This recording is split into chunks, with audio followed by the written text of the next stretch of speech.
नमस्कार, प्रखर राजपूत को देख रहे हैं आप और आज तारीख है 8 जुलाई साल 2025 और इजराइल, फिलिस्तीन, लेबनान समेत पूरी दुनिया की खबरों के साथ एक बार फिर से आपके सामने हाजिर हुआ हूं।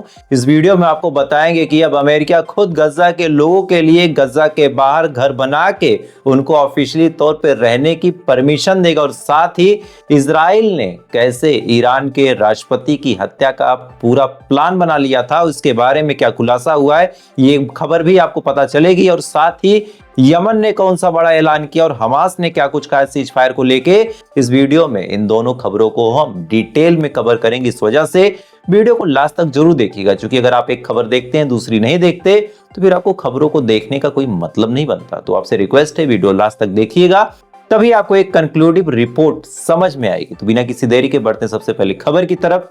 और सबसे पहली खबर जो निकल के सामने आ रही, ये खबर अपने आप में बेहद चौंकाने वाली है, क्योंकि ईरान के राष्ट्रपति ने प्रेस कॉन्फ्रेंस की, पेजेस्कियन ने प्रेस कॉन्फ्रेंस करने के बाद इजराइल के ऊपर एक बड़ा आरोप लगाया। दरअसल पेजेस्कियन का कहना है कि जब वो मीटिंग कर रहे थे, ये बात उस 12 दिन के जंग की है, जब वो मीटिंग कर रहे थे इसी दौरान इजराइल ने जानबूझ के उस पर्टिकुलर जगह को टारगेट किया।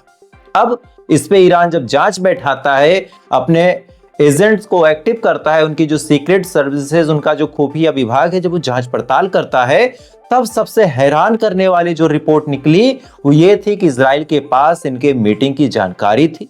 पेजेस्कियन कहाँ मीटिंग करेंगे इसके बारे में पूरा पता था और जानबूझ के उस पार्टिकुलर लोकेशन को टारगेट किया गया ताकि पेजेस्कियन उस हमले में या तो घायल हो जाए या तो पेजेस्कियन की मौत हो जाए। ये पूरा बयान, ये पूरी बात पेजेस्कियन ने मीडिया से मुखातिब होके खुद अपने मुंह से कहा। ऐसा नहीं कि किसी न्यूज एजेंसी ने छाप दिया, ऐसा भी नहीं कि किसी ने अपने मुंह से ट्वीट कर दिया, पोस्ट कर दिया। पेजेस्कियन ने बकायदा अपने बयान में ये बात बोली। मतलब इजराइल ने ईरान के राष्ट्रपति के कत्ल का पूरा प्लान बनाया था, लेकिन बस वही है कि किस्मत मेहरबान थी, पेजेस्कियन तक वो हमला कामयाबी तक पहुंचता ही नहीं है। जो ड्रोन, जो मिसाइलें इजराइल ने लॉन्च की थी वो रास्ते में ही फट जाती है और पेजेस्कियन इस पूरे हमले में बाल बाल बच जाते हैं। और लगभग 1 महीने गुजर गए, अब जाके पेजेस्कियन ने जब पूरी जांच पड़ताल कर ली तब उन्होंने बताया कि ऐसा कुछ प्लान इजराइल ने किया था। इस पे आपकी क्या राय है कमेंट कीजिएगा। तब तक हम बढ़ते हैं दूसरी खबर की तरफ। दूसरी खबर निकल के सामने आ रही गजा के अंदर से कि यमन पे हमला करने के बाद आईडीएफ और आईएएफ यानी इजरायली डिफेंस फोर्स ने और इजरायली एयर फोर्स ने अब गजा के ऊपर हमले तेज कर दिए। दरअसल कल यमन के साथ एक ऑपरेशन लॉन्च किया था इजराइल ने, जिसका नाम उन्होंने रखा था ब्लैक फ्लैग यानी काला झंडा। इसके बाद यमन के ऊपर अटैक किया, 3 जगहों को टारगेट किया और बदले में जब यमन ने पलटवार किया तो इजराइल की क्या हालात थी, क्या तस्वीरें निकल के सामने आई थी, ये चीजें मैंने आपको 2 बार लगातार बताई। कल सुबह भी बताया था, कल शाम को भी बताया था और जैसे जैसे तस्वीरें और क्लियर होंगी आपको आगे भी बताऊंगा। लेकिन इसके बाद क्या हुआ वो अब आप जानिए। दरअसल जब यमन ने पलटवार किया और इधर इजराइल ने पहले हमला कर ही दिया था, तब इजराइल को लगा कि यार हम यमन पे हमला किए, यमन ने पलट के हम पे अटैक कर दिया, तो ईगो कहां सेटिस्फाइड हुआ, ईगो जिद कहां शांत हुई। इसके बाद इजराइल ने क्या किया, इजराइल ने इसके बाद सबसे पहले अपने आईडीएफ को आदेश दिया कि जाओ गजा के अंदर और अपना बदला लो। सबको पता है कि अगर इजराइल गजा के लोगों को मारता है तो दर्द ईरान के लोगों को भी होगा, दर्द भारत के लोगों को भी होगा, दर्द यमन के लोगों को भी होगा। और यही वजह है कि जब यमन से लड़ाई नहीं जीत पाया इजराइल, तो फिर गजा के अंदर बड़ी तादाद में आज हमले देखने को मिले। आलम ऐसा था कि एक एयर स्ट्राइक में, जो अल जजीरा की रिपोर्ट है, हो सकता है जब तक आप ये खबर देखें ये तादाद बढ़ भी जाए। अल जजीरा की रिपोर्ट है एक हमले में 24 फिलिस्तीनियों को शहीद करने का काम आईडीएफ ने किया, एक सिंगल हमले में। यमन से जब ये बुरी तरीके से मार खाए तब इनके दिमाग में आया कि चलो बदला लेना है, गजा के मजलूमों को मार दो। गजा में ये गए, गजा में इन्होंने अटैक किया, अटैक करने के बाद एक सिंगल हमले में 24 लोगों को मारा, आत्मसंतुष्टि चले आए। लेकिन ये आत्मसंतुष्टि अब इनके ऊपर ही भारी पड़ रही। एक रिपोर्ट आपको अब बताऊंगा जो वास्तव में इजराइल की सच्चाई आपको बता देगी। दरअसल एक शख्स है जिसका नाम है डेनियल इदरी। डेनियल इदरी जिसकी तस्वीर आप स्क्रीन पे देख रहे हैं, डेनियल इदरी कोई मामूली इंसान नहीं है, ये कोई नॉर्मल इजरायली भी नहीं है। डेनियल इदरी बाकायदा आईडीएफ का एक सोल्जर था। इस आईडीएफ के सोल्जर को इजराइल अलग अलग जगहों पे लड़ने के लिए अलग अलग ऑपरेशनों में इस्तेमाल कर रहा था, अलग अलग जगहों पे भेज रहा था। आलम ऐसा था कि फ्रस्ट्रेट होके, टेंशन में आके दिमाग जब फटने लगा तब इस शख्स ने अपनी जान ले ली, अपने आप को ही खत्म कर दिया। क्योंकि एक लड़ाई जिस उम्मीद में शुरू की गई थी कि 4 महीने 6 महीने में खत्म हो जाएगी, पहले इजराइल ने सोचा कि 10-15 दिन में गजा फतह कर लेंगे, भाई 2.5 साल होने को है। लगातार हमले करता रहा है, लगातार अपने लोगों को मरवाता रहा, लगातार सैनिकों को, आप उन सैनिकों की हालत सोचिए जो आईडीएफ की तरफ से लड़ रहे हैं, उस चिलचिलाती गर्मी में पूरे कवच को पहन के, पूरे बुलेट प्रूफ जैकेट को पहन के, सर पे हेलमेट लगा के, 8-10 किलो की बंदूक लेके, ग्रेनेड लेके, गोलियां लेके, 50 किलो का वजन अपने शरीर पे लेके गजा के अंदर रेड करने जाते हैं। वहां पे उनके ऊपर पत्थर फेंके जाते हैं, एम्बुस लगा के हमास मार देता है। 18-19 साल के लड़के कितना देर सरवाइव करेंगे? और यही वजह है कि जो डेनियल इदरी है, इसने अपनी जान ले ली, खत्म कर दिया। और अपने पीछे इसने जो कहानी छोड़ी वो यही थी कि आईडीएफ की इन तमाम कार्यक्रमों के बीच वो बुरी तरह फ्रस्ट्रेट है, नौकरी छोड़ नहीं सकता, चूंकि इजराइल का कानून है कि 5 साल तक आपको नौकरी करनी ही पड़ेगी, और लड़ने का, जंग में जाने का, इस हालात से निपटने का इसका कोई इरादा नहीं। ये थक चुका है, इस वजह से चूंकि ये छोड़ नहीं सकता, तो ये अपनी जिंदगी अब खत्म कर रहा है। ये इजराइल के सैनिकों की हालत है। खैर, अगली खबर का रुख करते हैं।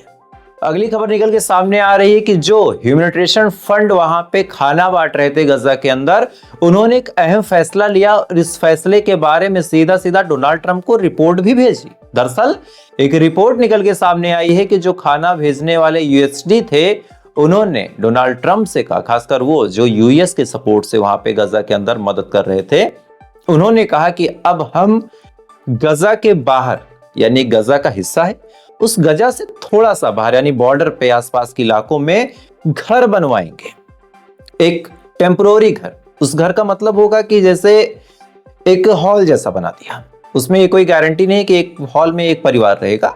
एक हॉल बनवा दिया, उसमें 1 परिवार, 2 परिवार, 4 परिवार, 6 परिवार, जरूरी नहीं कि एक दूसरे को जानते हो, जरूरी नहीं कि एक दूसरे को पहचानते हो, बस एक धर्मशाला जैसा बनवाया जाएगा। ये प्रपोजल दिया और प्रपोजल देने के बाद अमेरिका के राष्ट्रपति डोनाल्ड ट्रंप को इसका पूरा बजट समझा के इन्होंने भेजा। इन्होंने बताया कि भाई $2 बिलियन का खर्चा आएगा, हम ये जो 20-25 लाख लोग हैं इनके लिए घर बनवा देंगे। अब सुनने में आइडिया बड़ा आपको अच्छा लगेगा, लेकिन असल में आइडिया गजा के लोगों के खिलाफ एक साजिश भी हो सकती है। कैसे? अब आपको समझाता हूं। जब घर बनवा दिया जाएगा, जब वहां पे $2 बिलियन खर्च करके बाकायदा मकान बना दिए जाएंगे, उसमें बढ़िया पानी की व्यवस्था होगी, खाने की व्यवस्था होगी, उसके बाद गजा के लोगों को कहा जाएगा कि अब गजा छोड़ो, यहां पे इजराइल हमले करता है, यहां क्यों पड़े हो, छोड़ो और जाओ उसमें रहो। गजा के लोगों को प्यार से बहला फुसला के, जबरदस्ती भी दुनिया के सामने तो दिखाया जाएगा कि भाई हमने उनके लिए घर बनवाया, हमने उनके लिए पानी पीने की व्यवस्था की। अब क्या होगा कि इन लोगों को वहां पे भेजा जाएगा और गजा पूरी तरह अपने आप खाली, यानी जो लड़ाई हजारों करोड़ खर्च करके नहीं जीत सकता था अमेरिका इजराइल, सिंपल प्लान की $2 बिलियन के हम घर बनवाएंगे, गजा के लोगों को उसमें शिफ्ट कर देंगे, गजा अपने आप खाली, उसके बाद बुलडोजर चलाओ, समतल करो, गजा अपने कब्जे में। अब इस प्लान को लेके भी हमास ने 2-4 बातें बोली है। हमास ने क्या कुछ कहा सीजफायर को लेके, उस प्लान को लेके, अब आपको बताता हूं। हमास ने कहा कि पिछले 2.5 से 3 सालों में फिलिस्तीन के लोगों के ऊपर जुल्म सितम करने की कोई भी कोशिश इजराइल और अमेरिका ने बाकी नहीं लगाई है। जो कुछ इजराइल अमेरिका कर सकते थे वो तमाम चीजें इन्होंने की। अब इसके बाद ये सीजफायर की बात करते हैं, ये सीजफायर को रद्दे अमल में लाना चाहते हैं। हम कैसे यकीन कर लें? जनवरी में हुआ, इसके बाद फिर इतने हमले हुए, फिर बीच में कयास लगाया गया सीजफायर होगा, फिर इतने हमले हुए। यही वजह है कि अब हम चाहते हैं कि जो सीजफायर है हमें कोई गारंटी दे, अमेरिका दे या फिर जो मीडिएशन कतर वगैरह करा रहे हैं ये हमको गारंटी दे कि अब कोई हमला नहीं होगा, गजा के लोग सेफ रहेंगे, तब जाके अब सीजफायर की बात होगी। नहीं तो अब हम आखिरी बार और अपनी पूरी ताकत से लड़ेंगे। ये बयान हमास का निकल के सामने आया दोस्तों। हमास ने सीधा कहा कि भाई मर जाएंगे वो ठीक है, लेकिन धोखे में क्यों मरे, कम से कम लड़ के मरे। और ये सच्चाई है भाई, हम धोखे में आपसे क्यों मरे, लड़ के मैदान में शहीद हो जाएंगे, कम से कम शहीद का तमगा तो मिलेगा।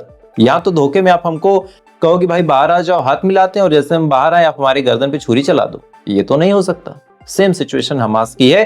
खैर, इस पूरे कार्यक्रम में यमन ने भी अपना बयान जारी किया। दरअसल यमन के जो स्पोक पर्सन है याहिया सरी ने दो टूक बातें बोली। उन्होंने दरअसल 3 दिन पहले एक जहाज डुबोया था, जिसके बाद ही इजराइल ने यमन के ऊपर हमला किया था।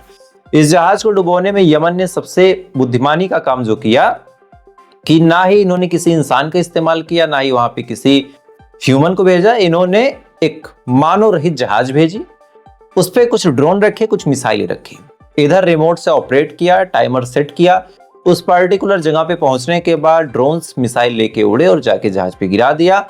जहाज में ऊपर ब्लास्ट हुआ, नीचे छेद हो गया, नीचे से पानी, ऊपर से आग। जो क्रू मेंबर थे जहाज छोड़ के भाग गए और फाइनली 12-14 घंटे बाद वो जहाज डूब गई।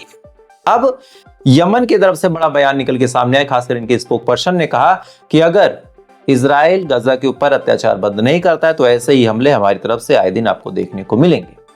और ये अपने आप में सीधी चेतावनी है। और एक जहाज डुबोने का मतलब कई 100 करोड़ का नुकसान इजराइल को हुआ है, क्योंकि ये फर्टिलाइजर लेके जा रही थी, यानी ऐसी चीजें जो खेती में इस्तेमाल होती। अब अनाज तक महंगा होगा गजा के अंदर। ऐसा काम यमन ने किया। खैर, तो आज की ये बड़ी खबरें थी। इन खबरों के बारे में आपकी क्या राय, कमेंट जरूर कीजिएगा। और साथ ही आप लोगों से एक रिक्वेस्ट है, फिलिस्तीन ने और इजराइल जिसकी भी आप जीत चाहते हैं, कमेंट करके मुझे बताएं, ताकि मैं भी जानूं कि कितने लोग इंसानियत के साथ खड़े हैं और कितने लोग आतंकवाद के साथ। खैर, आपकी क्या राय है, कमेंट कीजिएगा। वीडियो अच्छा लगा लाइक सब्सक्राइब करके अपना प्यार दें।